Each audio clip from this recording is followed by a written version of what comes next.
good? Welcome to Just Africa, the program that connects the continent's challenges with its opportunities in business, economy, and development. Today, we focus on a demographic transformation that is quietly taking shape across Africa, the continent. Now, the rise of our elderly population, while Africa is celebrated as the world's youngest continent, the number of people aged 60 and above is projected to triple by the year 2050, rising from about 74 million today to over 235 million. This shift will reshape healthcare demand, pension systems, housing design, and social support networks. It also presents a massive opportunity for innovators, investors, and policymakers to build an aging care economy that is inclusive, culturally sensitive, and commercially sustainable for Nigeria's and Africa's telehealth solution to the South Africa's retirement estate industry, and from Kenya's community-based models to Morocco's state-led elder care policies. We will explore how the continent can turn a looming social challenge into a driver of growth, jobs, and dignity. Welcome once again to Just Africa, and I'm not here by myself. Good afternoon to you, Olumide Shokoya. I almost called you Dr. Olumide Shokoya. Very soon. Very soon. Yeah. All right, yeah, I like that. Hello and welcome to Just Africa. I am Olumide Shokoya. I like the topic we were talking about because yes, it is something that even you and I, we need to think about. Yes. What's going to happen once we get to that particular age, once we become senior citizens. Yes. And we've seen over time how senior citizens some have toiled for so long, 35 years, getting to 60, and there's nothing there for them. Yes. Now, if you compare that to Western culture, even people above 60 still take jobs. Take jobs? Yes, I have aunties, uncles that leave Nigeria and still go and take jobs over there. Whereas in Nigeria, I mean, first of all, the companies want you at a very young age and they will not hire you anything above 30. And most jobs would give you that benchmark, 35 at most. Anything above 35, you can be hired as a fresh candidate. So there are some key jobs. What were you doing, going fresh into the job market by age 30? You have unemployment is high. Yes, some sort of experience, even in the informal sector. Yes. There is some form of experience. Yes. So now, I know at a point while growing up, my mom used to tell us that she's saving for the future. She doesn't want a situation. You know, the African setting, if you look at the African setting, parents struggle to send their kids to school through education, and they believe that once that child is old enough to fend for themselves, they will recuperate what they've spent. So, but in this case, it's not what we are seeing now. Some children probably might get a job, probably might not get a job, or they'll go into the informal sector and, you know, hopefully they become the breadwinner and take care of their parents. And if not, well. So growing up, I remember my mom telling us that, look, she's planning for herself. She's doing everything for herself so that by the time she crosses that age, she won't have to rely on anybody. So now she flies around the country, enjoys herself on her own money. She planned. And she planned, but not many people have that access. We've seen so many times that pensioners have gone to, they protested at different parastatals, crying and all that. Yes. But if you compare the Western world, there are so many social interventions, so many things there for them. You can check into a care home. You can do so many things. Do you understand? Government-sponsored incentives and all that. So these are some of the things we need to look at if we are talking about senior citizens. Great. Now, let's break it down a little further for you as we prepare to receive our guest. Aging care, innovating solutions for Africa's growing elderly population, refers to the development and adoption of creative, context-appropriate approaches to meeting the needs of older Africans. Now, it includes healthcare innovations, geriatric medicine, mobile clinics, telehealth, home-based care, and AI-driven health monitoring, financial security. Micro pension schemes, insurance products, social welfare reforms, housing and environmental age-friendly urban planning systems, assisted living facilities, integrational housing, social inclusion, community hubs, wellness programs, vocational engagements for active aging. It is both a social responsibility and a growing business frontier with significant implication for Africa's economic planning, labor markets, and investment flows. We can go on and on and on. But you know what? Let's go on a break. We have a prominent guest who is standing by, who have requisite knowledge and experience with regards to the jurisdiction of our conversation and the core of our conversation today. When we are back, we'll jump into the meat of our conversation. Don't go anywhere. It's Just Africa.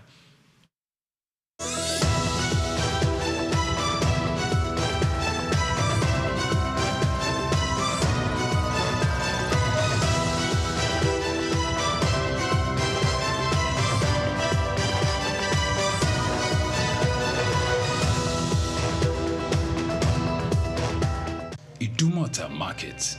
Eko Idumota, once a residential neighborhood, is home to Idumota Market located on Lagos Island. It is one of the oldest and arguably one of the largest markets in West Africa. Idumota is a historic neighborhood adjacent to the Lagos port that facilitated the slave trade and later, under the British indirect rule, it surrounded to exports that fueled the colonial enterprise. Idumota was also the location of an armed forces remembrance cenotaph called Soja Idumota, built as a monument to Nigerian soldiers who served with the West African Frontier Force. An Eyo masquerade statue and a clock tower are also some monuments at Idumota.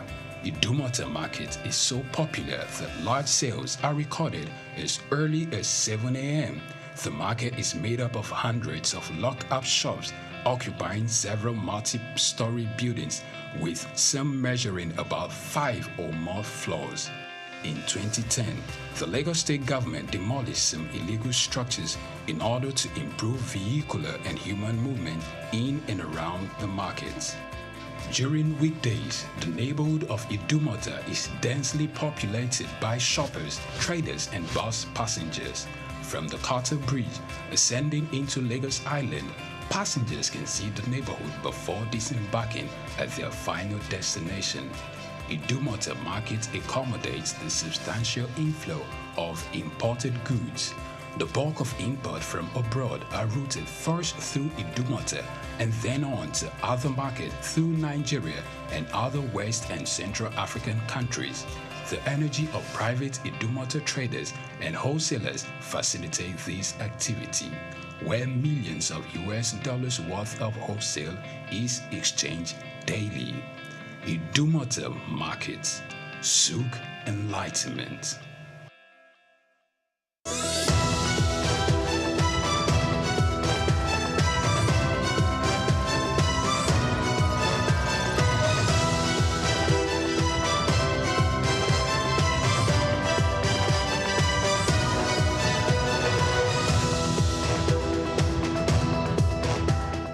Welcome back. Many thanks for joining us on the program. It's Just Africa. Once again, I am Oyin Priye Krumale. Now we go straight to taking my guest.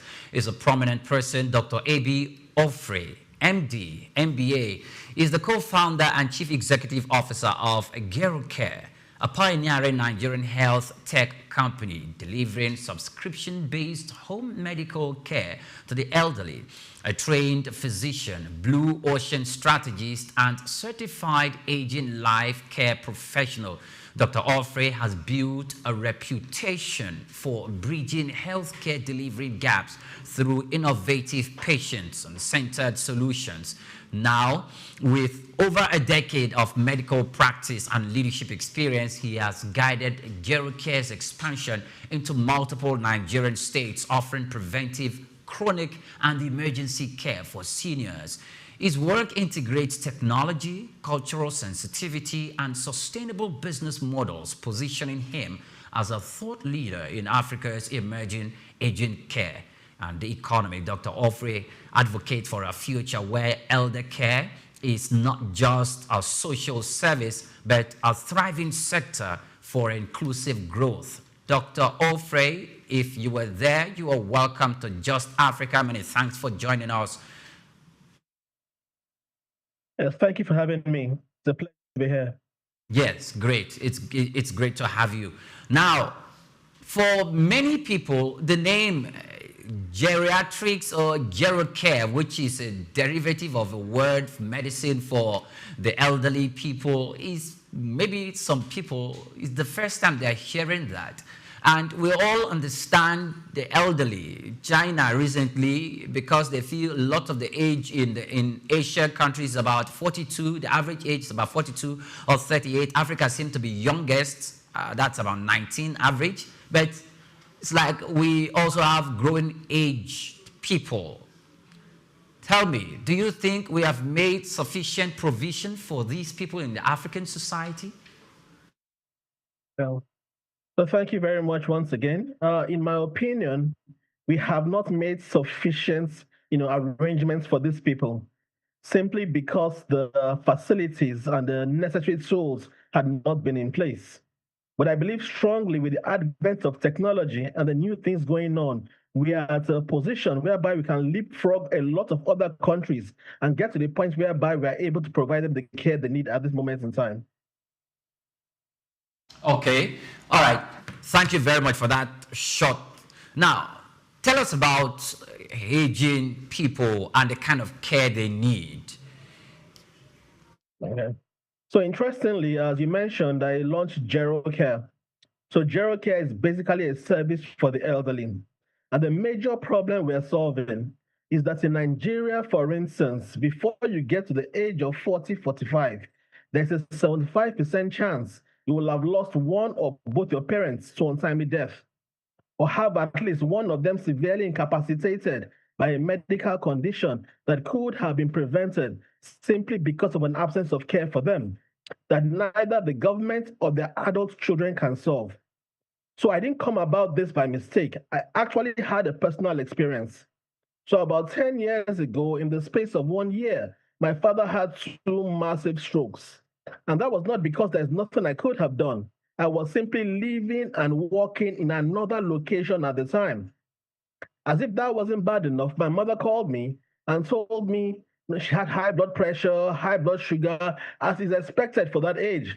But then she said something that jolted me. She said I had neglected them. And like many of us, I thought that was impossible. But the truth is that many of us are focused on our career and our immediate families and subconsciously neglect these people. I then looked around. In this kind of situation, how can I provide care for my parents? And there was nothing available. And that's what led me to launching GeroCare, to enable Nigerians within and outside Nigeria, no matter where they are in the world, subscribe for regular doctor home visits and home medical care for their parents in Nigeria to give them the kind of life they deserve and remind them they've not been forgotten. Because for our elderly people, one of the key things is neglect.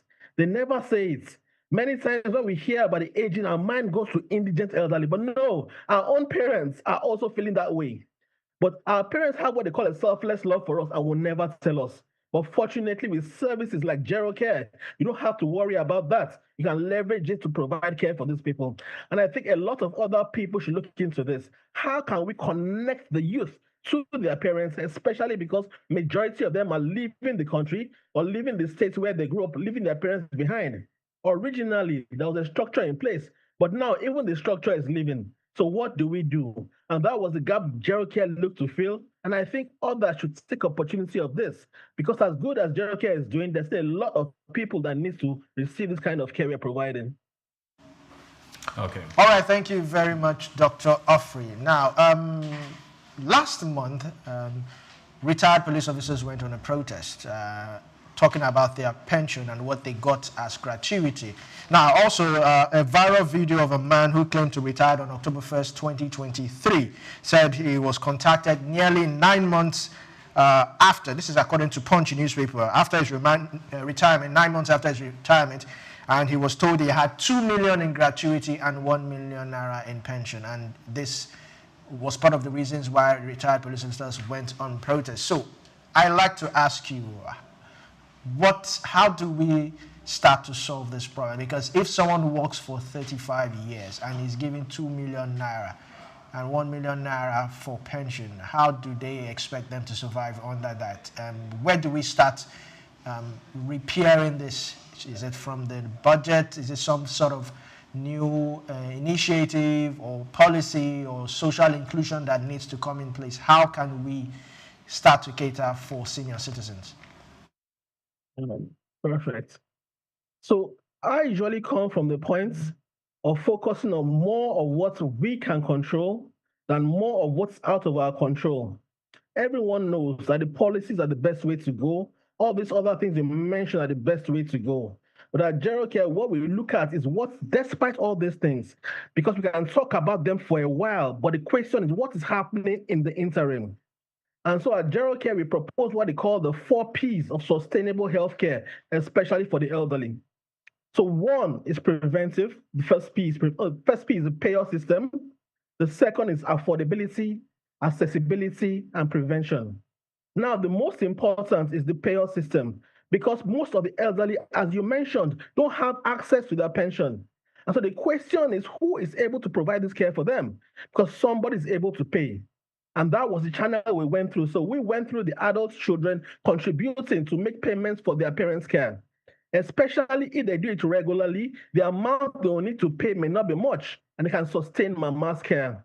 We also ensure it's affordable because the pensioners, again, don't have the money they need. So my partners and I worked in insurance for quite a long time, and we realized that the key to getting someone to buy insurance is not letting him understand how it affects him, but how it affects those he cares about. For instance, you try to sell insurance to a man, he says he's healthy, but once he understands how it affects his child and his wife, he's more likely to pay for it. So we thought of approaching the elderly themselves, but they would not pay for it because they have other things they need money for. And so for the child, he understands that if he doesn't pay for it now, he will still pay later. And so he's able to look into paying for it. The third is accessibility. The key for many elderly people, why they have problems, is the logistics, is the idea of getting to the clinic. So many times, these conditions that become emergencies later on, when they start, they do nothing about it because they think of all the issues they will go through, how to get to the clinic, stay in long lines. I remember when I was in the public sector, people waited for hours to see a doctor.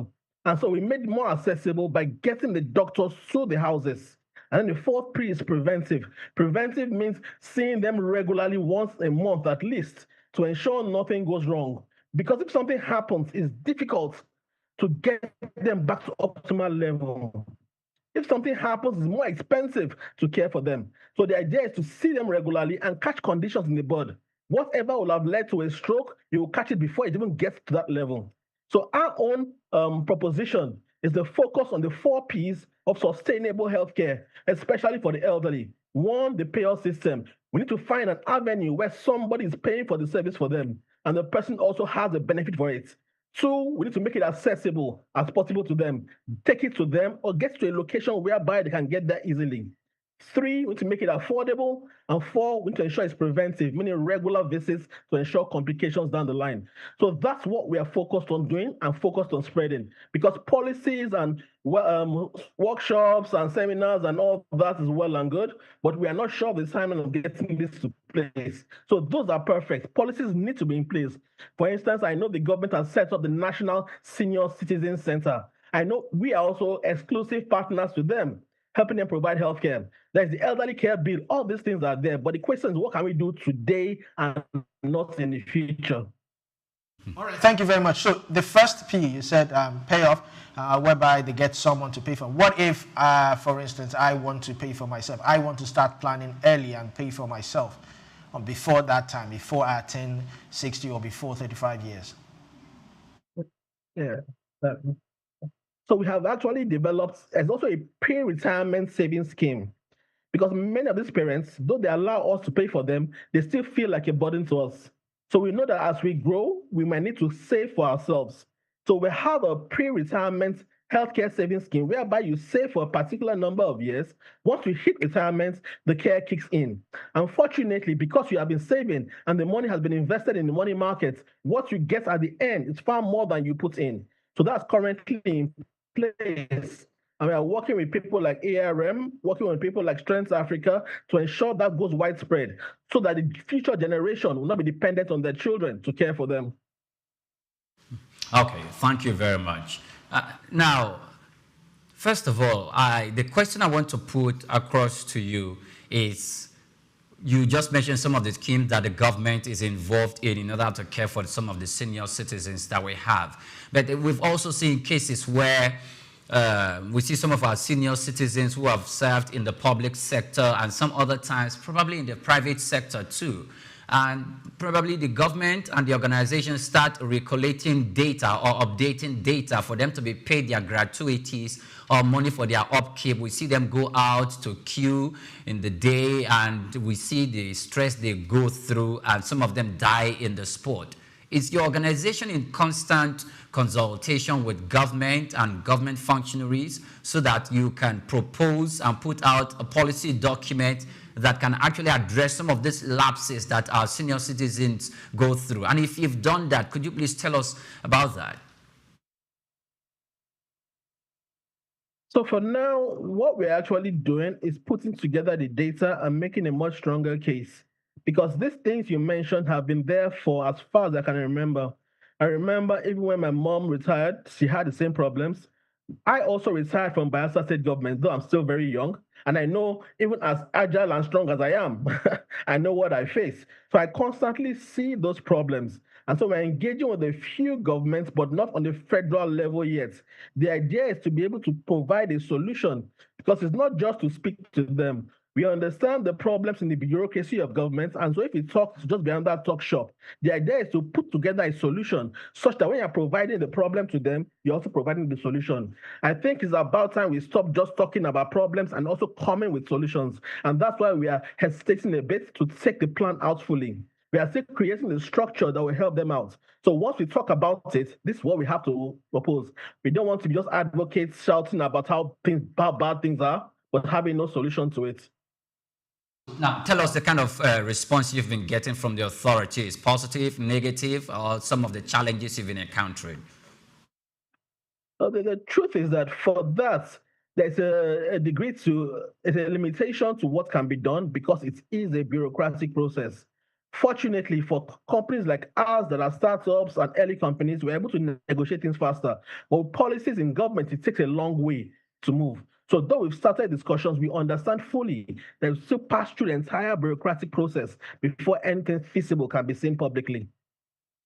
All right, thank you very much. So I'd like to ask you this question. If you compare Western elderly care spending to Nigeria, you can see a lot of difference. So my question is, should African governments, should they actually, match Western elderly care spending, or should we forge a new one or a new path?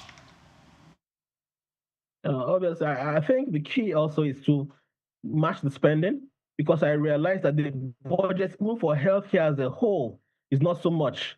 And so for the elderly in particular, it's even less, because the elderly usually are marginalized. Most of the time, the reason why funds don't get to them is that, for instance, you hear about things for women, child and maternal health, all types of things, but you hardly hear about funds for the elderly. And so that's what we need to look at. They should look at what's happening outside. In many outside climes, these things are not a problem because the government takes care of it in their own structure. For instance, the insurance in Nigeria does not cover the elderly because of certain problems that the elderly have. And so we need to understand that these people are vulnerable groups. Let me just say, in many state insurance health programs, the elderly are captured as a vulnerable group. And so they are at least trying to do something about it. So I used to be the head of medical services for the Bayelsa Health Insurance Scheme. And I knew the elderly were part of our vulnerable group that received care for free. I'm not sure how many states did that. But again, the care they receive is when something happens. And that's the problem. Because the moment something happens, it's far more expensive to take care of them. So though they're doing something, it's better to focus on a preventive thing. I remember being in a conference in Korea where we talked about our company and our idea. They loved the idea, but the fact was that they said they don't have this problem. They like it, but they don't have the problem. So they have solutions to it. So apart from just going out for other medical treatments and things, we should also focus on looking at what others are doing out there for elderly care and trying to bring them back into the country. Okay. All right, thank you very much. One more question.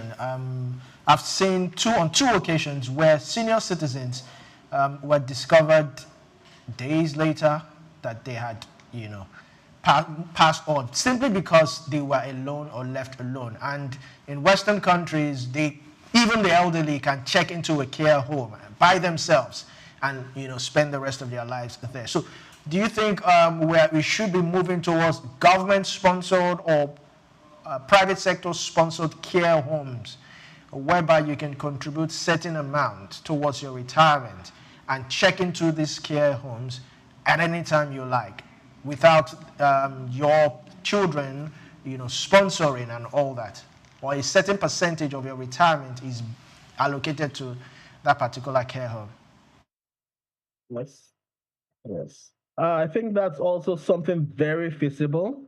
But for now, I'm aware that the pension funds that are given to the pensioners, we are not able to determine what they spend it on.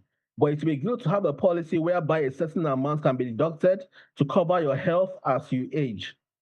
Again, I focus back on the private sector because, like other areas like fintech and e-commerce and the rest, we are looking at also developing a structure whereby people living nearby the elderly for a token can look in on the elderly or help them with daily needs, like going to the market, companionship and all that. So it will be similar to the Uber structure, but people living around the neighborhood can opt for a small fee to support the elderly in their location. I think that's a more low-hanging fruit for now. But the policies, as you mentioned, truly, apart from the pension they give them directly, is important as you begin to save. A scheme is set apart for your old age, either to provide home services for you or to check you into a facility.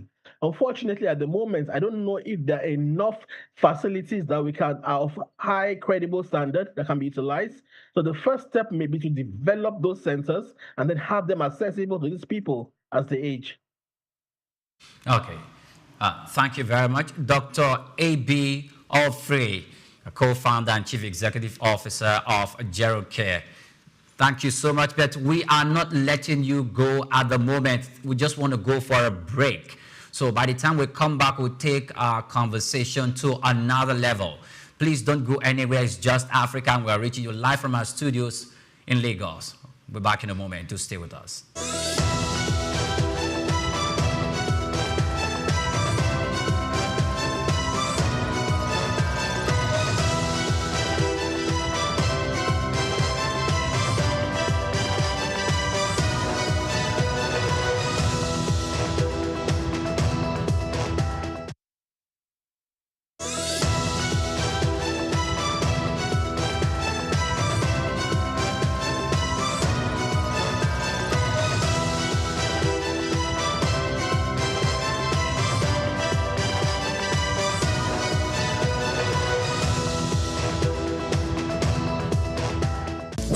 Just what you need right here at Femi Wash Media.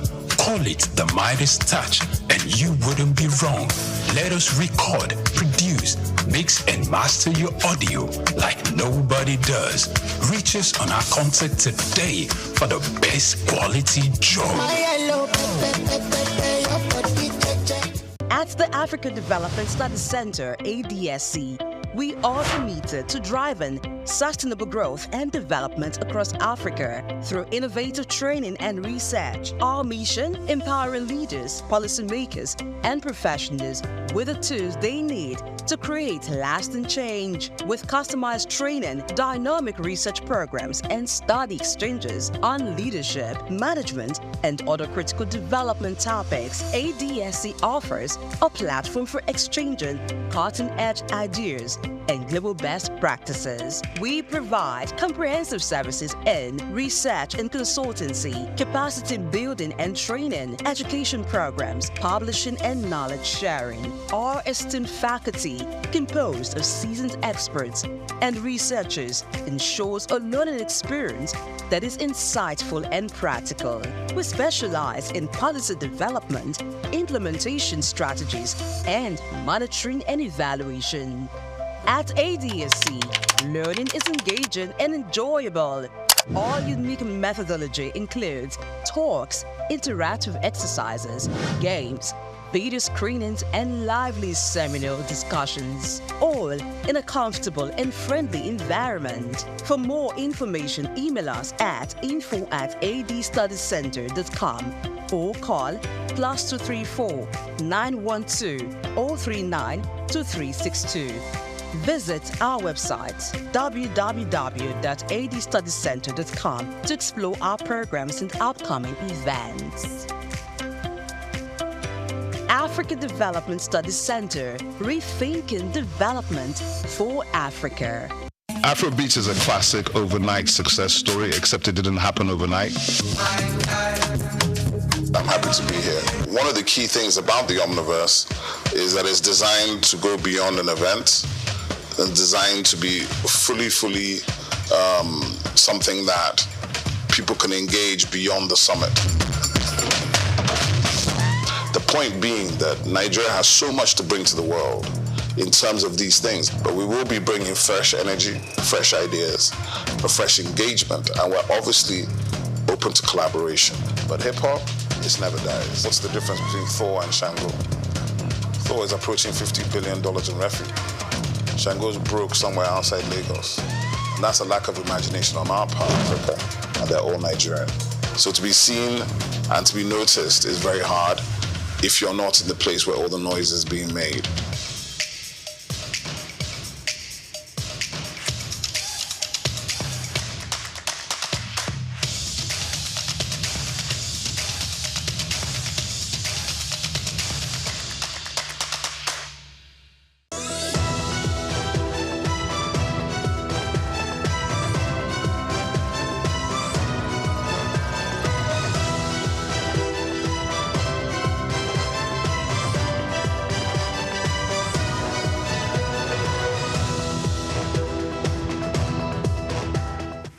Welcome back. Many thanks for joining us on the program. We're talking about aging in the continent of Africa and how the governments in Nigeria, in Tanzania, in Kenya, in Ghana, and across all 54 countries in the continent of Africa need to be up and doing and make not only legislation, but also make sure that they put services, facilities in place, because the life of the elderly needs luxury to uphold and to preserve and to sustain, for them to be around for quite a while. Because after you served your nation, or you served either in the public or the private sector for 30 years, 35 years, 40 years, when you're retiring or you're leaving, you should have something to fall back on. And that is the reason why they have pension. So probably the government of African countries needs to pay second attention to their pension reviews, and some of these laws, some of these policies need to be inculcated and be brought into the system and reviewed so that we can have a better life for the elderly. Our conversation had been with Dr. A.B. Ofre, who is the managing director and the co-founder and chief executive officer of Gero Care, a pioneering Nigerian health care company. If you are there, Dr. A.B. Ofre, welcome back to the program. Thank you. Great. It's good to have you once again. Now, let's look at it. In Kenya, there is a retirement village that is created and made available for the elderly. In Nigeria, we know that for the Nigerian military, there is a Nigerian military settlement center that is meant for officers who are retiring and leaving the service. But in the private organizations, we've not seen that kind of care or intentionality that is being made available in terms of facilities and infrastructure for the health, for the elderly themselves. So even for the government, when the provisions are made, we have not really seen that up to the taste that we have desired for. What do you think is missing and that we need to put together, both the private and the public sector, in terms of infrastructure and the fund that needs to be in place for us to care very well for the elderly?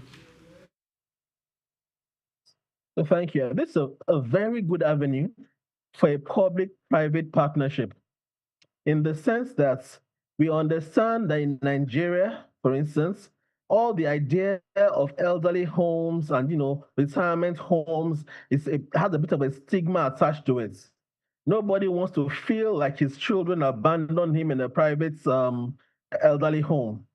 And so the notion or the proposition we have been pushing forward is that instead of private elderly homes, like you said, the idea is to have communities, estates, assisted living facilities, whereby they are managed by companies that are geriatric focused, but are provided by other partners. So for instance, we can look at the government providing a piece of land, and in partnership with real estate developers to develop an elderly care facility or estates, and then people making purchases in those estates of the buildings and either renting them out for care for the elderly, or for the children of the elderly to buy a home for them, or the elderly themselves to buy a home for themselves in that community. So these things are already happening in the real estate sector, whereby a real estate developer develops a piece of land, puts plots out for sale, puts buildings out for sale, and people buy them and manage them.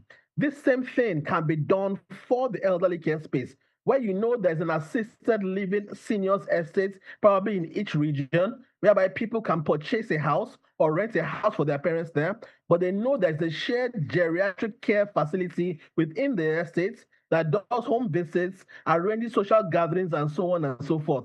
So yes, it's the perfect opportunity. We are not asking for money from government, just provide the provision of the land necessary, and I'm sure we'll be able to get real estate developers to come in and build structures that are senior appropriate, and have people, instead of getting their parents to elderly homes, which has a stigma, enable them to rent full buildings for their parents to live in, where there are other seniors surrounding it. The idea is that can also birth a totally new economy, because once that is set up, other establishments build up around it. So apart from providing provision for them, there's also job creation and reviving an economy around the environment. So it may not be a location inside the town, it may be somewhere at the outskirts, but that estate will provide life for that area. So that's something I think we can do in multiple locations. Having it there, training caregivers, having people also get job creation by utilizing the facilities around there. So for instance, shops will pop up, facilities will pop up, and all those will revive the economy of that location. So yes, I feel it's a good idea to have these structures, and government can come in that way. Apart from that, private people can also, take advantage. Dr. Offrey, I would like to ask a question. You mentioned something really important, which has to do with jobs. How can we, yes, you've attained the age of 60 or you spent 35 years, but we've seen how Nigerians who have retired in Nigeria still travel abroad to go and work, but they do limited work, maybe work in care homes. So how can we replicate something like that in Africa, whereby there's a community where I can go to once I'm retired and do menial jobs and still make some type of money to be able to fend for myself if peradventure pension is not forthcoming? Yeah, so the truth again is that many times, as they say, we are retired but not tired. So there's still a lot of capacity in these people. And I believe strongly that other organizations like startups and other companies can take advantage of these people. So for instance, you need an accountant in your company, but at the moment you are not able to pay the high level of accountants you can find in the environment. You can leverage on this pool of the elderly. So the first step, I believe, there are companies, there are associations called, for instance, there's a Nigerian Association of Retired People, 50 plus, and others like that, whereby we can tap into those pools So these retirees can join these communities and let us know what services they can still provide. And companies that are starting up can leverage on this skill. Some can even have maybe an established person that retired in their board to direct them. So though they're elderly and they're retired, they still have knowledge that can be utilized in the environment. So that's a key way to go. Instead of getting menial jobs and other things, there's a session for that. But many of these people have talent, still have talent. They may not be actively involved, but they can advise adequately on these things. I also know about a company in Nairobi, for instance, that leverages the elderly as counselors to the youth. So you can merge youth with elderly people who can counsel them on what to do at what point. Also, I know they are part of this mental health focus also to talk to the youth.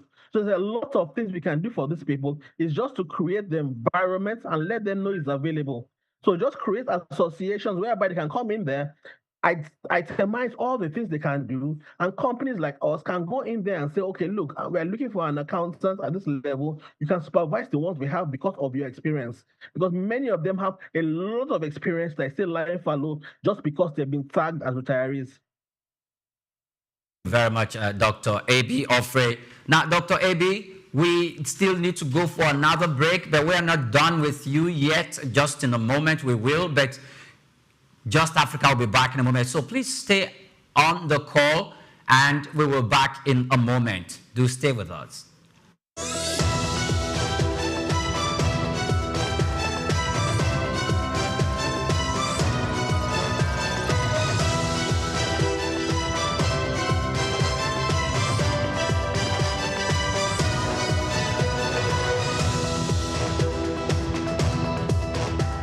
We've got just what you need right here at Femi Wash Media. Call it the Midas Touch, and you wouldn't be wrong. Let us record, produce, mix, and master your audio like nobody does. Reach us on our contact today for the best quality job. My name is Shino Ogbadegeshin. I'm the CEO of Gozi Micro Insurance. Continue to watch Souqnews. Adenike Adeyemi, Executive Director of Faith Foundation. Keep watching Souqnews. My name is Shepherd Michael Adewale Onofuye. I enjoy you all to always watch Souqnews TV. Hey everyone, Majuli Obaje here representing Gigi. Keep watching Souqnews, okay? Stay updated with Souqnews. My name is Aton Keme. I am the head of MSME banking. Please keep watching Souqnews and stay glued to Souqnews. I recommend that more and more people should watch Souqnews News because they deal with business news. Hi, my name is Amaka Wokolo. I am the director of the Faith Institute at Faith Foundation. Keep watching Souqnews.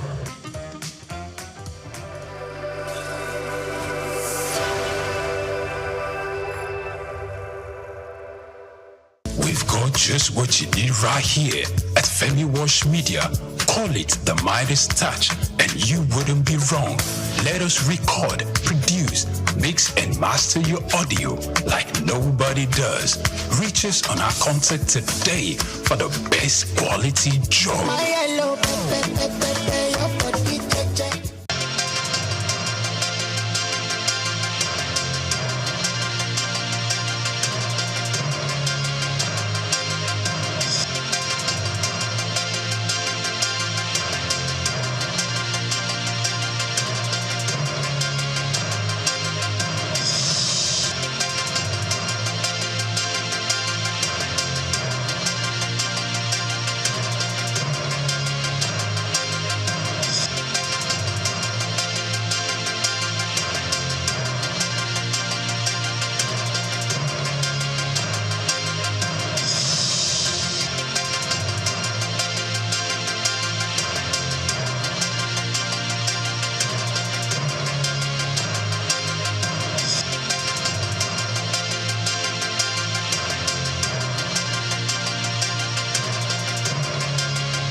Welcome back. Many thanks for joining us on the program. We are still having conversation about aging care, and we have Dr. A.B. Ofre still having this conversation with us and addressing critical points that the government needs to attend to.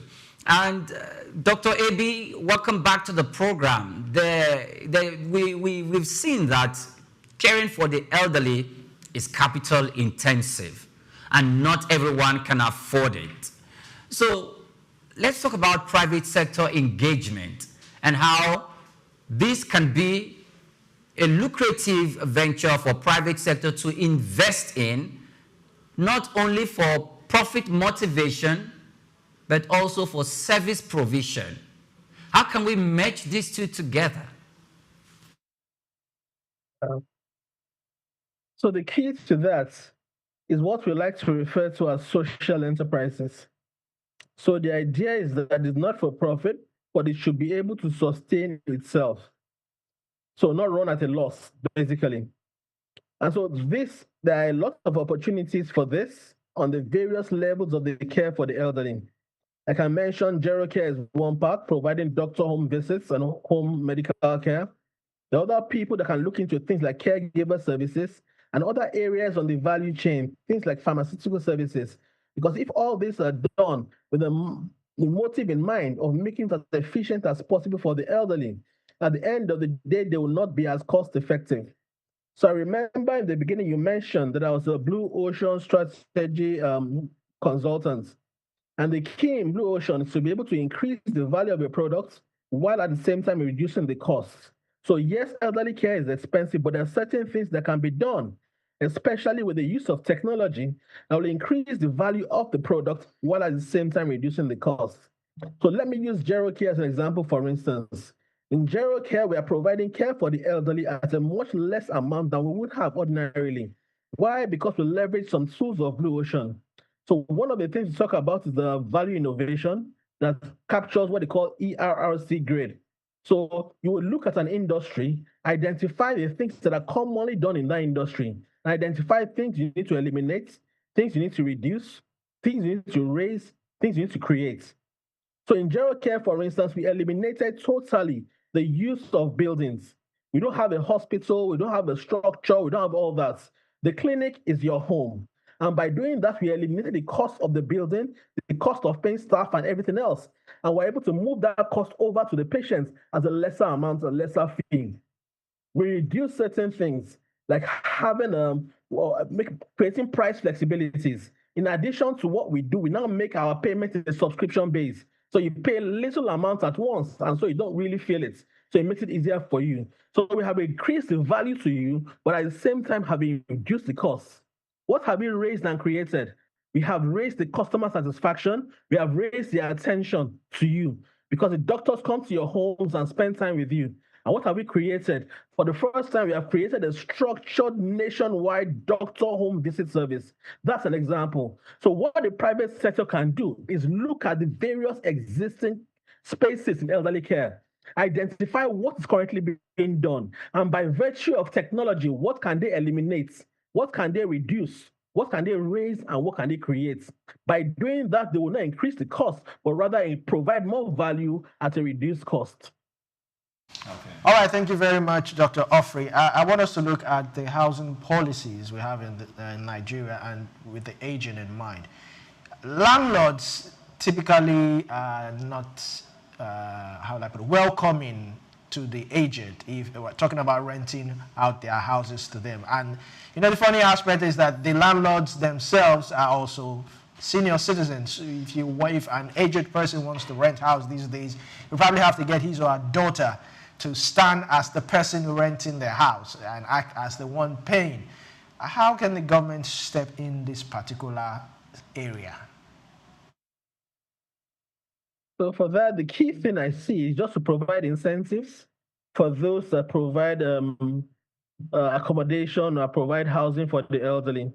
Because having understood the problem they had, so for them, I feel it's even a win-win situation. Because the pension problem, they're not getting pension as they should. They should also be able to ensure that based on this, by providing tax incentives or whatever incentives to landlords to encourage these people to take on these pensioners will go a long way. So I feel policies that can be put in place to ensure that people over a certain age, the landlords are assigned some incentives to enable them want to have these people as their tenants in their building. So that's how I feel the landlords can come in, the government can come in to basically incentivize landlords to be able to accept, tenants of that pensioners age group.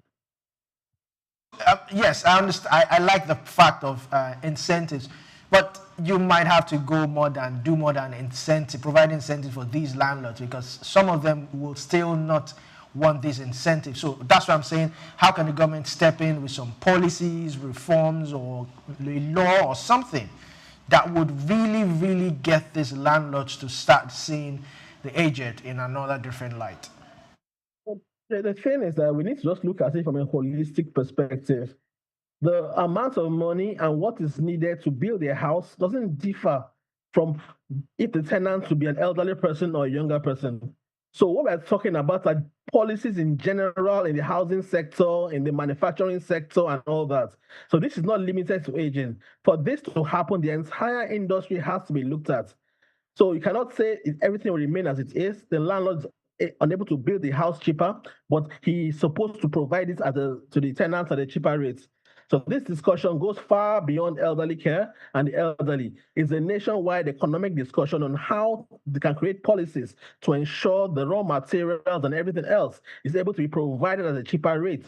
Once that is done, the landlord will be able to rent out his house at a lower amount. So I don't think it's just limited to what can be done for the elderly at that stage. What I've suggested may be useful for the elderly, but for them to generally bring prices down for older people alone cannot be a factor unless other things are considered.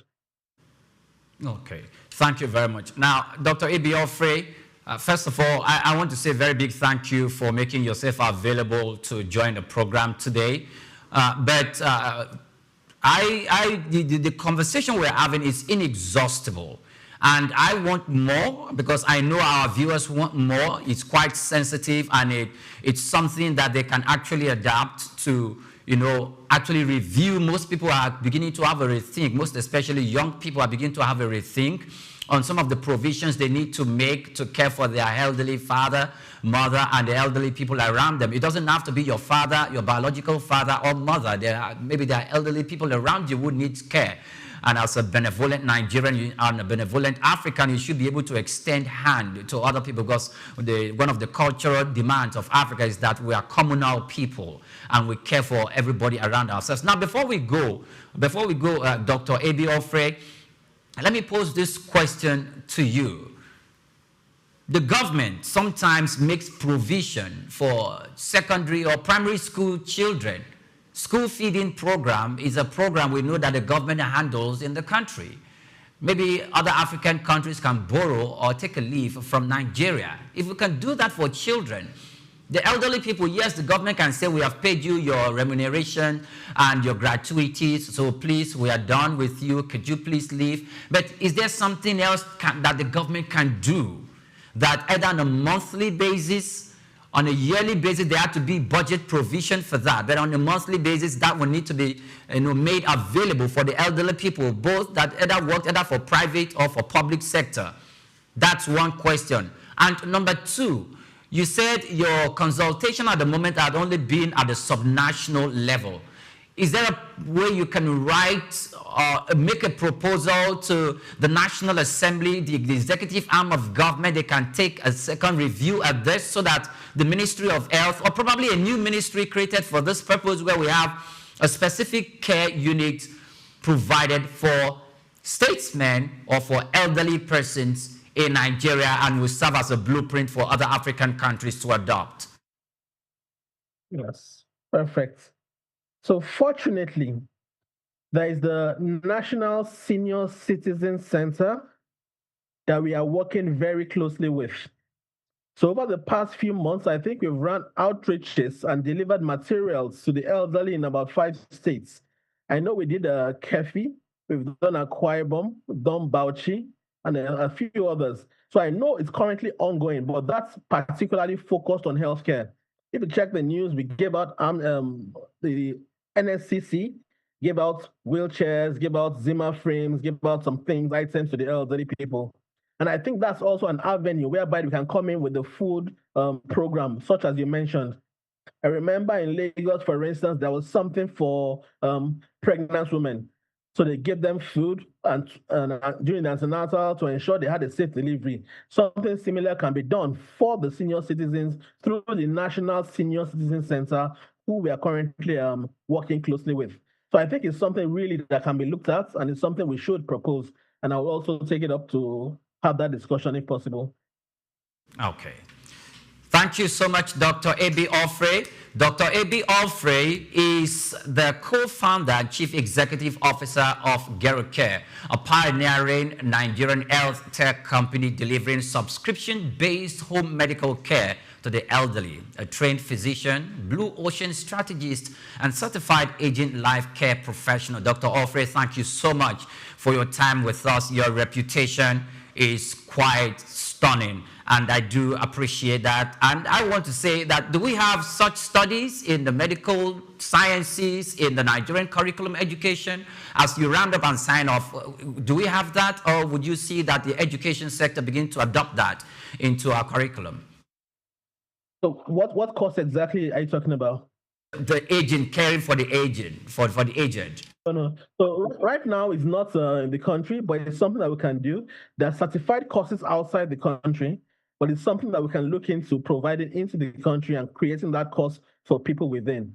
Right now, we only have geriatrics, and geriatrics are a few specialists. What we've been able to leverage on is family medicine physicians also dabbling into geriatrics to increase the number of pool available. But the aging life care professional is a bit different because they are care coordinators, not geriatricians or anything like that. So we coordinate the care for the elderly and ensure that all aspects are taken care of, which is exactly what we do at GeroCare. Whatever the elderly needs, from delivery of drugs, tests, consultant review, everything, we coordinate it. So aging life care professional coordinates the care of the needs of the elderly in the country. And that's something we can look into also bringing in, but all my certifications are outside the country. Thank you so much, Dr. A.B. Offrey. We look forward to having you next time on our program on Just Africa. Thank you for having me. Very much welcome. Quite interesting. Quite. Sensitive topic. Very sensitive. And, for those who are watching, I know you have to take a second look. You begin to examine yourself, like, okay, have I been caring for my elderly parent, either for my mom or my dad, and provisions that needs to be made now? Maybe I can still do something about it. Yes, you should, but you shouldn't extend the care and your benevolence to your parents alone. There are elderly people around you who do not have grown-up children like you who could care for them, or maybe they have, but they are not giving much attention that is required. You could take up the challenge and do something with that. And I'm glad that there are organizations out there who are providing these services, who are not just profit motivated, but also providing services to the elderly in the society. Well, it's a good one. I think also the government can also step in and try and put, just like you said, some incentives. You could give some incentives. You could have a particular center whereby you provide free meals at a particular certain time. I know they do that in advanced countries, whereby in the evening you go to a particular center and you could get maybe they have vouchers or coupons. Yes, so we can do that. Private sectors private companies can, key into this. They can partner with the federal government, state government to key into this. Also, looking at job creations. Now, our elderly, the senior citizens, especially women, they are very good in taking care of children. So they can be employed in some of this creche. They can be hired, to go into homes and take care of the children. These are some of the things that, that for the men, yes, they've attained some level of experience and knowledge, they could be invited for seminars to come and give talks, speeches, discussions. That way they make something for themselves. So they are not just at home, waking up in the morning, reading newspaper and sipping tea and sleeping, and, you know, it almost seems like there's nothing, you know, going on for them. Yes, that's it. And we're not done in this conversation yet. We will be inviting an elderly person in-house to come have a little bit more conversation as we move toward the ending of the program. It's Just Africa. We're reaching you live from our studios in the commercial city of Lagos. We'll be back in a moment. Do stay with us.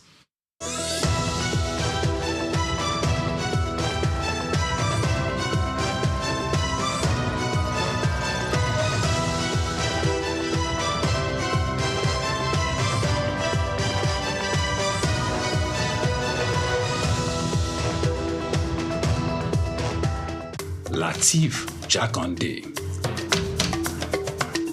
Born Lateef Kayode Jakande in the Ekpetedo area of Lagos Island, Lagos State on July 1929. He studied at the Lagos Public School at Enowa, Lagos Island, then at Bonham Memorial Methodist School, Port Harcourt, King's College, enrolled at Ilesha Grammar School, where he edited a literary paper called The Quarterly Mirror.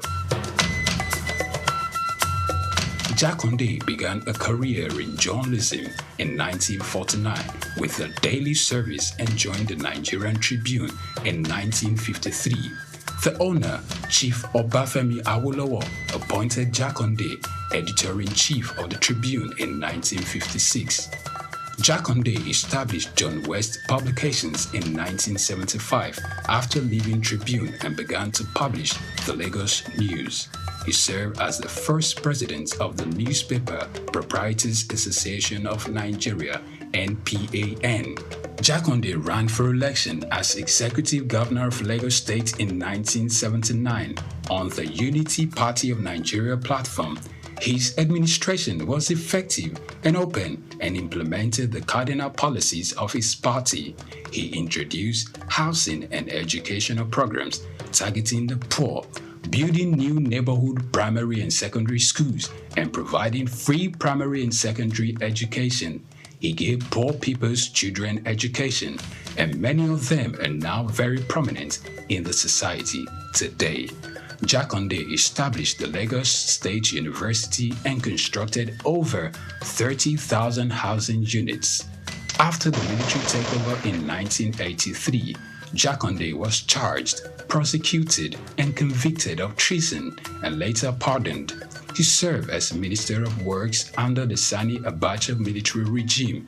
He died in Lagos on February 11, 2021. Lateef Jakande was the first civilian governor of Lagos State. Lateef Kayode Jakande, Souk Enlightenment.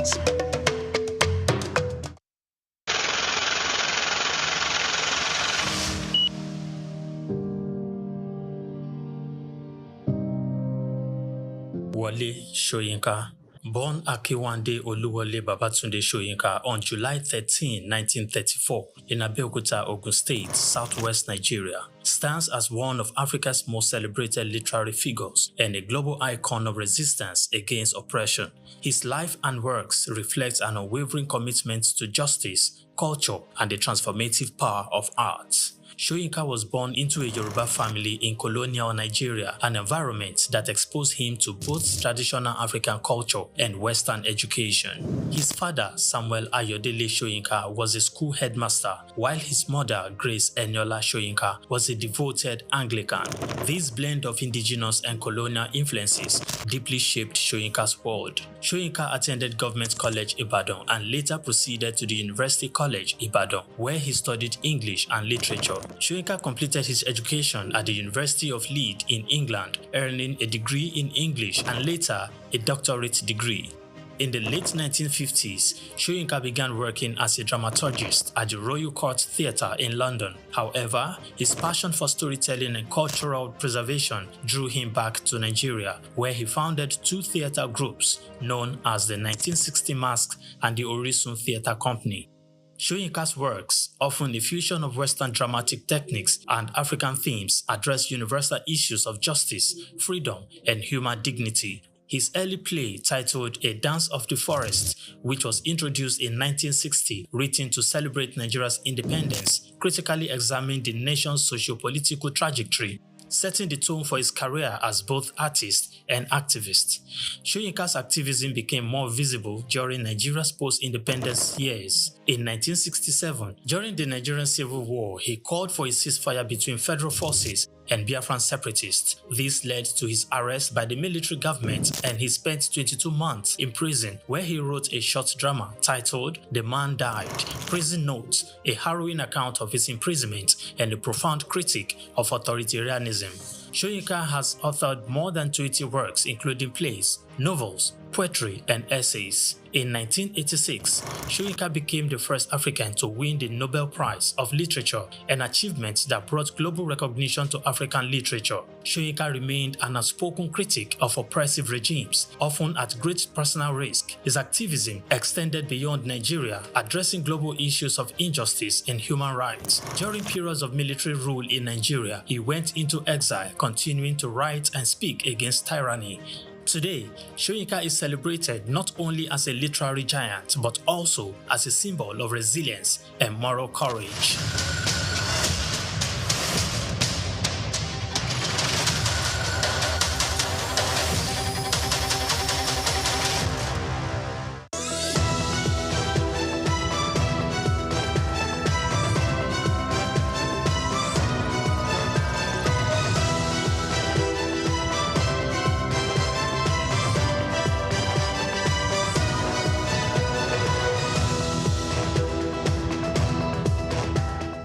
Welcome back. Many thanks for joining on the program.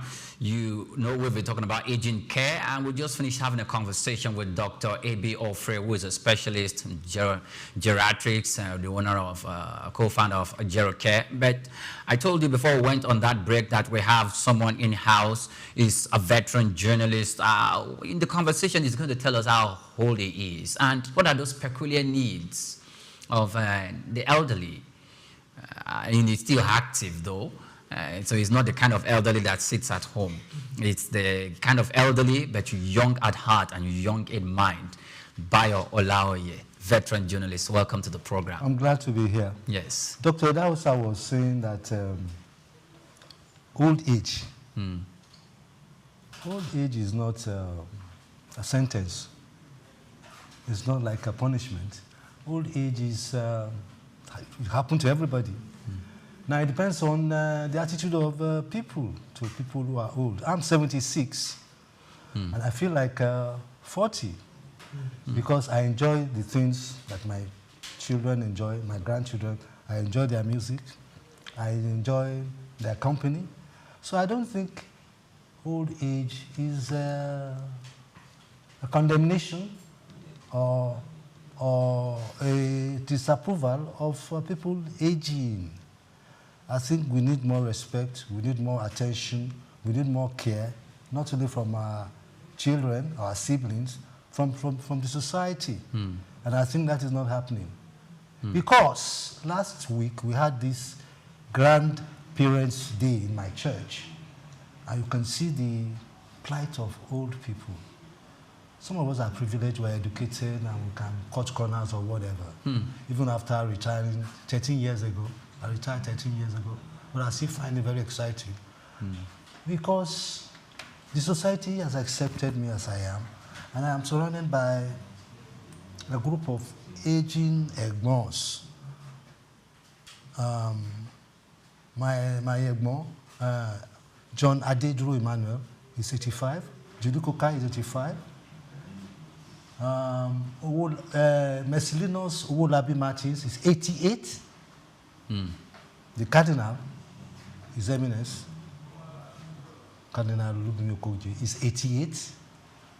Mrs. Balogun is 88. So I have people around me who are even older than me, 10, 15 years. So aging is a phenomenon that we must, those of us we must enjoy, and those around us too must tap from our wells of experience.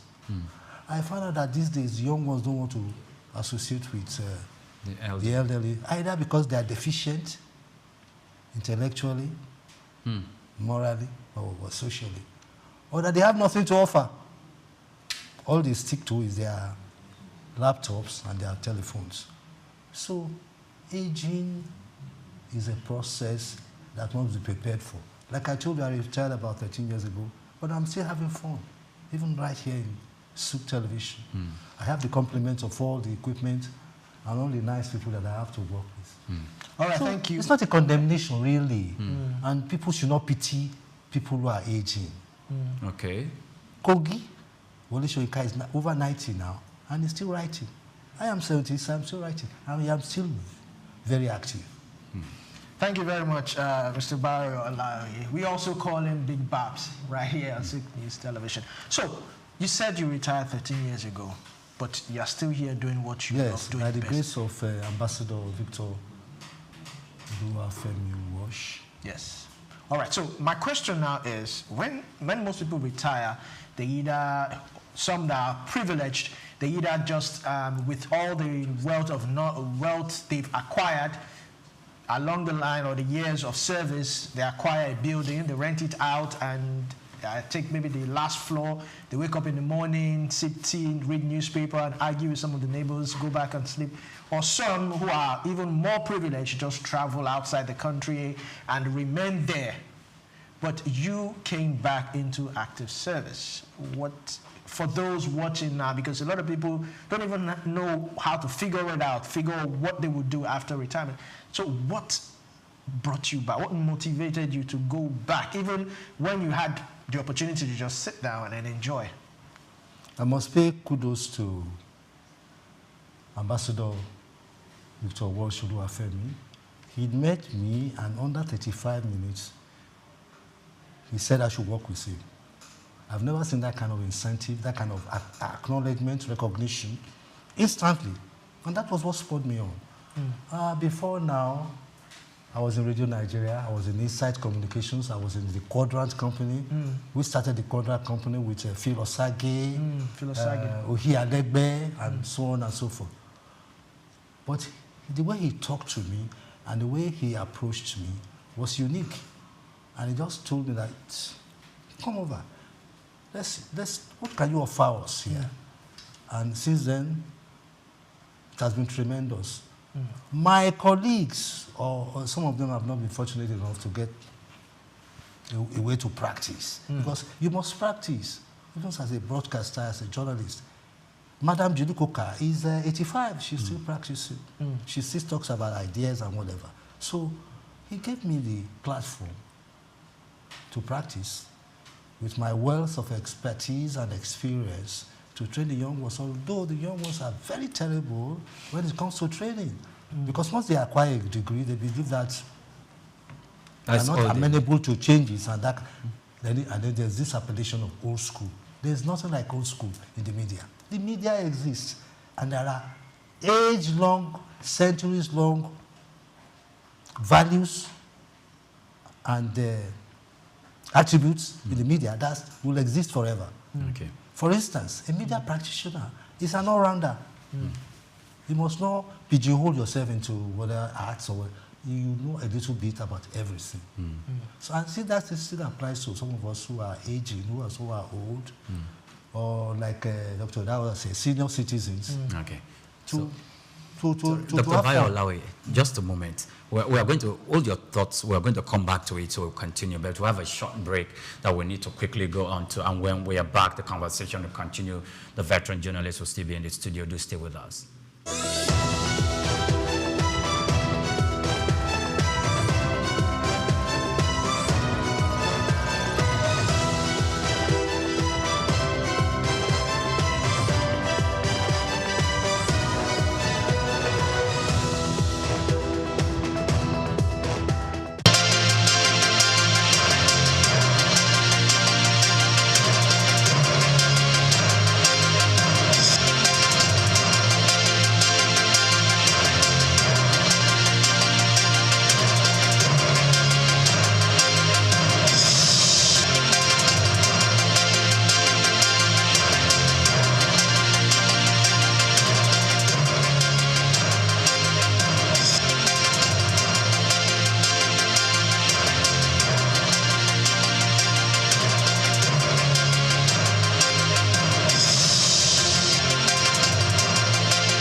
Welcome back. Many thanks for joining us on the program. We're talking about aging care.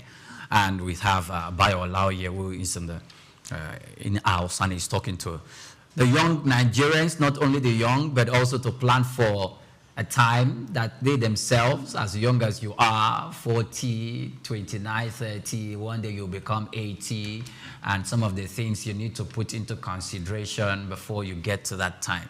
So talk to us. Olumide asked you 13 years ago, you came to active service, but you joined back again, and you spoke extensively how Ambassador Victor Walsh brought you back into the system. So tell us some of the things that the government and the people around needs to make available for the elderly, and that has not been done, and that the elderly are yearning for. I must apologize to Olumide. He thinks that I'm being too hard on the young ones. But let me apologize in the process. I think that the people themselves should pay attention to the elderly. Pay attention in the fact that they must tap from their expertise. They must learn from them. It's an age-long, century-long tradition where old people, young ones, meal around them, and they hear stories. It's in our folklore. They must try to tap from the expertise and the experience and the exposure of the elderly. Once in a while, the elderly too, they have their challenges. I'll tell you for a fact that, but I won't tell you, because right now, I'll tell you the status of my pensions with Radio Nigeria. I don't have to expose that now. No, you don't have to expose. Yes, but you see, that is one of the challenges facing the elderly, especially those who work for governments, institutions, and even in the media. So you mean it's quite meager? It's not consistent. Okay. It's not reliable. It's not regular, and it's inefficient. Last week, a group of elderly people were protesting at TBS there as regards their pensions that have been withheld 13 months, 18 months, 16 months. It's unbelievable. It's unbelievable. But some of us who have children, who are concerned.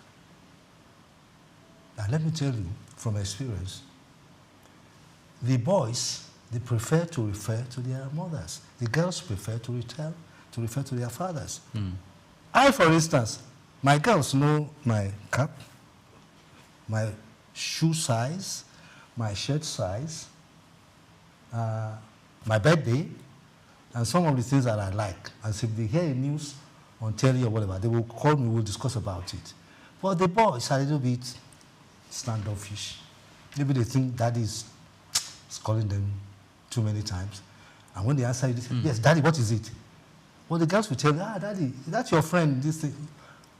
So, the young ones must pay attention to the elderly. Now, those are the ones relating to me. There are some children that don't even relate to their elderly people. Either they find them they are too talkative, or that they complain a lot, or that sometimes they are just quiet, indifferent, or sometimes they are too critical of everything. They complain, and they can be distraught. So, the elderly too have to be understanding and realize that in the modern age now, I cannot, even right now at 76, order my grandchildren around, because their own culture is different from mine. I must understand. If they want to dobale, okay. If they don't want to, that's it. But I can't force them. I can't force them. And another thing is that we elderly people should be able to pass on our traditions in the African culture, African traditional values, African morals, African perception of whatever. We cannot just stand aloof and watch the younger ones. We must guard. We must teach, we must enlighten, we must correct. Also, it's very difficult now to even correct. Because you can't even correct a student in the school now. The parents will come back at the teachers and cause problems. So, it is the wealth of any nation. The elderly are the wealth of any nation. Before you go forward, let me chop this in. Before now, there's this generation of the elderly that Africans and Nigerians used to have, where because of the communal nature of the Africans living together, the elderly were not really seen or perceived to be a burden to them. That it's now becoming that way, just the way it's been perceived in the West. What brought about that change and that disconnects? What do you think brought about it? I think it has to do with the economy of developing countries. We can't afford what Britain is doing by offering token for the elderly, where they go and collect money every weekend. We cannot do that. But African countries or African governments should, in a way, encourage the prompt payment of pensions and gratuities to the elderly. In the informal sector, they can provide soft loans. I know that there's a bank in Nigeria where the elderly can easily go and collect 10,000, 20,000. I know for sure there's that.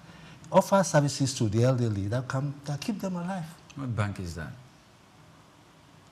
Well, they have to pay for it. They will have to pay for it? Yes, if I have to say it. It's GTB. No. It's okay. GTB. Okay, great. They make provisions for the elderly. For the elderly. Okay, as a way of soft loans. Because if you go into the bank, once you're over 60 years, you can straightly walk to the desk and do your transactions, regardless of the queue that you meet there. Okay, you mean giving preference to the elderly? Apart from saying, can I see the manager? You have the privilege of seeing the manager and explaining yourself and getting that kind of relief. Okay. So I think there should be just services for the elderly. Let's take it from 65. Okay. But now there's the issue of who are the elderly? Is it from 60 up or 65 up? Okay. But as from 60 years, I think people should be given some kind of... All right.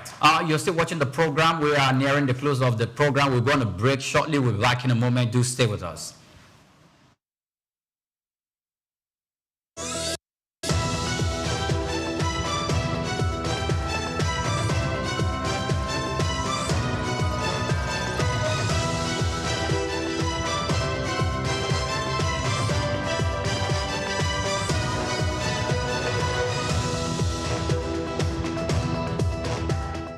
Known as the father of African literature, Chinua Achebe was born on the 16th of November 1930 in Ogidi, now Anambra State, eastern Nigeria. He was born to Isaiah Okafor Achebe, a teacher and an evangelist, and Janet Anenichi Iluebunam, a vegetable farmer.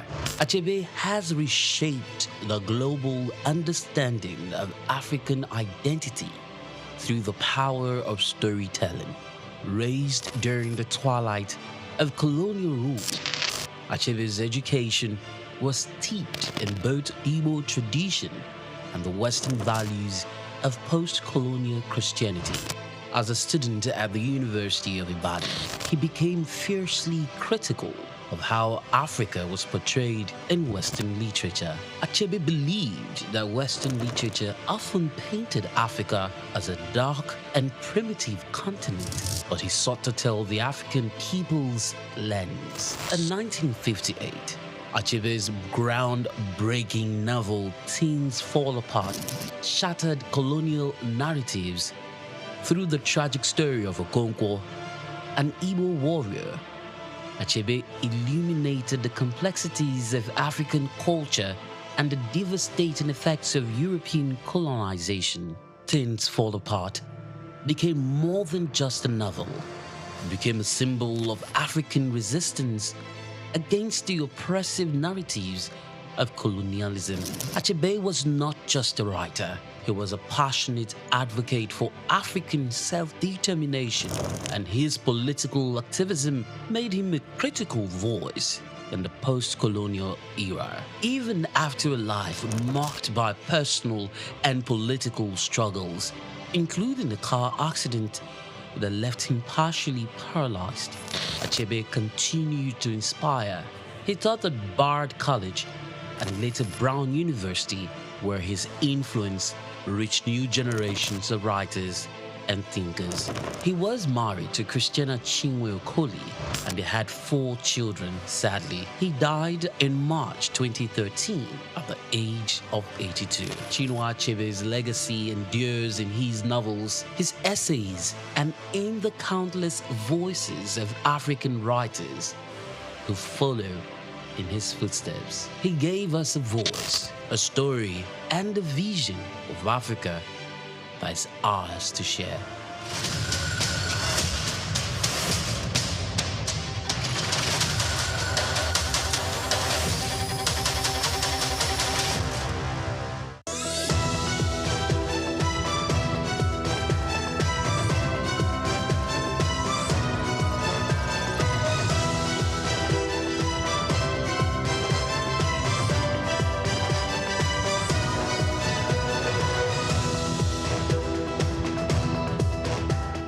Welcome back to the program, and thanks for joining us. Yes. All right, Mr. Bayo Lawi, I'm looking at a situation whereby the country can tap from the wealth of knowledge of senior citizens. I'm looking at a situation whereby they themselves can make themselves useful to earn some certain amount of money. I made mention of, for the women, they can go into, taking care of children, especially for women in their maternity period. And for the men, they can take up even writing, poetry. They can also lecture because they have a wealth of knowledge. So from your experience, what other sector? I mean, media affords all ages. So you can actually do so many things regardless of your age. But that's just one sector. What other sectors do you think senior citizens can be of use? Farming is one. Farming is not supposed to be rigorous. Farming is strategy and planning and technology, really. So they can go into farming. They can go into community development. I'm a member of Yoruba Tennis Club. We have community development projects across, They can go into counseling. I do a lot of counseling in the church for marriage, marriage people, middle class, whatever, the younger ones. I also do some voluntary work for the profession, for the NUJ, the Guild of Editors. I'm a member of the Guild of Editors. I also advise on positioning journalists as the fourth estate of the realm properly. We are the fourth estate of the realm. The presidency, the legislature, the judiciary, and then the media, the fourth estate of the realm. But we have been submerged by these 3 other something. So, and our status is changing, our integrity is fading.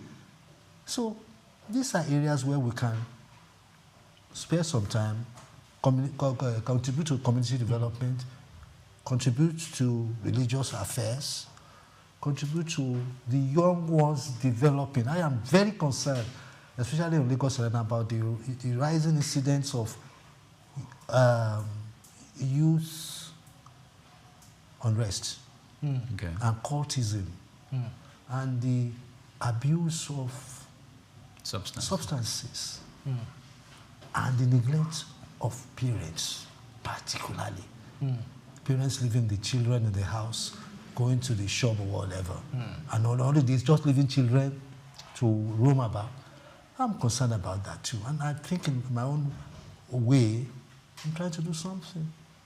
Some of my colleagues have gone even further by investing in programs that will improve the youth, It's difficult to deal with the youth. But that's their age. We must be persistent. We must be consistent. We must be rigorous in pursuing programs on morality that they must serve their country too. The penchant among the youth now is to be, you want to be a British, you want to be American, and you are neither here or there. We must promote patriotism among the young ones. They must respect the Nigerian flag I don't know how many children can recite the national pledge. The national pledge is very important. But the National Orientation Agency, in their wisdom, have abandoned a very fundamental issue, the national pledge. I pledge to Nigeria. You know, every child in Nigeria should be able to say that confidently. So, government itself needs to put on institutions. Don't just throw the baby with the bad water. But because we are 75, 80, 89, 90, you must tap from our resources, engage us in conversations, engage us in narratives, and seek for our advice. All right. And this tendency of just regarding old people as degenerate, people who are being pitied, you go and put them in old people's home. And in the old people's home now, it's unbelievable what is happening there. It's pathetic. So there must be, we must thank the president because he has just instituted a committee on the elderly or something. He has a special advisor now on the elderly. I think if we take it as far as the presidency, it will trickle down. We must give respect for the elderly. I will even suggest that there should be a national day for the elderly. National Day for the Elderly. Yes. Okay. All right, sir. In the advanced countries, you also mentioned it that in advanced countries, they have some certain vouchers or go to some certain place in the evening and get free meals. How do you think the government Free can? bus passes. Free in bus advanced passes. countries, yes. If you're over 65, I may be corrected. If you're over 65, you're entitled to free bus passes. You are referring to, there are also all those facilities. Once you can identify, I can be recognized as an elderly, as a senior citizen, you're entitled to those facilities. And it keeps life longer. And this issue of pensions not being paid will not be felt. What about housing schemes? Well, I don't want to push it too far. Government has not even provided for those who are young. So what will they do for them? I always think that children should be able to take care of their parents. It's African, it's traditional. What about elderly people who do not have children? Or the children are not breadwinners? But in Africa, okay, not the biological children. Yes, in Africa, the children of your junior brother are your children. So it's not easily visible. Somebody who hasn't gotten children in Africa, in Nigeria, you can't identify it unless they tell you. Because the children of my brother, Wole Olaoye, are my children too. So even if I don't have any children, the children of Wole Olaoye will take care of me. It's an unwritten law in African tradition, and it's being followed. That children, it's even in our folklore. Okay, so as we wrap up. What